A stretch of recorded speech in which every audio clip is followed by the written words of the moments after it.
cucumber juice. Kung feeling mo malungkot ka, kailangan mo ng vitamin D. So magpaaraw ka ng ilang minuto. Kung hindi ka makatulog, kailangan mo ng magnesium. So kumain ka ng avocado. Kung mababa ang iyong energy, kailangan mo ng iron. So kumain ka ng gulay, especially spinach. Kung feeling mo mahina ka, kailangan mo ng zinc. So kumain ka ng mangga.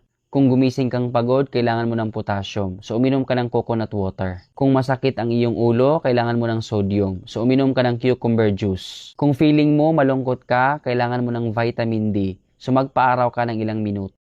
Kung hindi ka makatulog,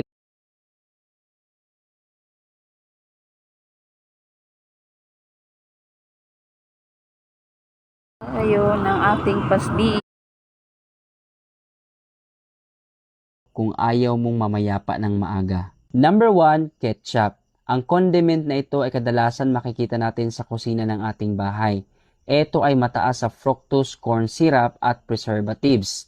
Ang sobrang pagkonsumo nito ay pwedeng humantong sa obesity o labis na katabaan, diabetes at heart disease. Number 2, chips. Ito ay nakaka-addict. Kung alam nyo lang, ito ay pinirito sa sobrang init na mantika kasama ang mataas na sodium. Ang combo na to ay maghatid sa iyo ng high blood pressure, cholesterol issues, at heart problems. Number 3, margarine.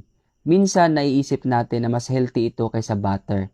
Pero kung alam lang natin ito ay punong-puno ng trans fats na nakakapagpataas ng bad cholesterol at pababain ng good cholesterol na humantong sa heart disease. Number 4, pasta. Ito ay masarap. Habang ang white pasta ay mataas sa refined carbs at walang nutrients, nakakapag-spike ito ng iyong blood sugar at pwedeng humantong sa obesity at type 2 diabetes.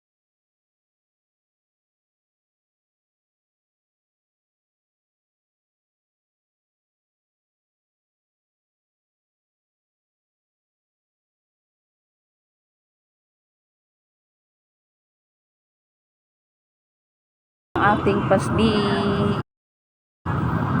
Ayun ang ating pasbi. Ayun.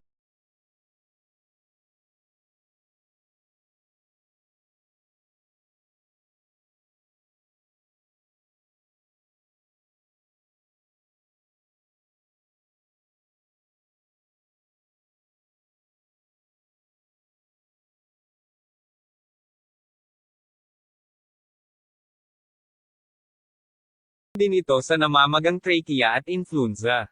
10. Anti-obesity at anti-obesity at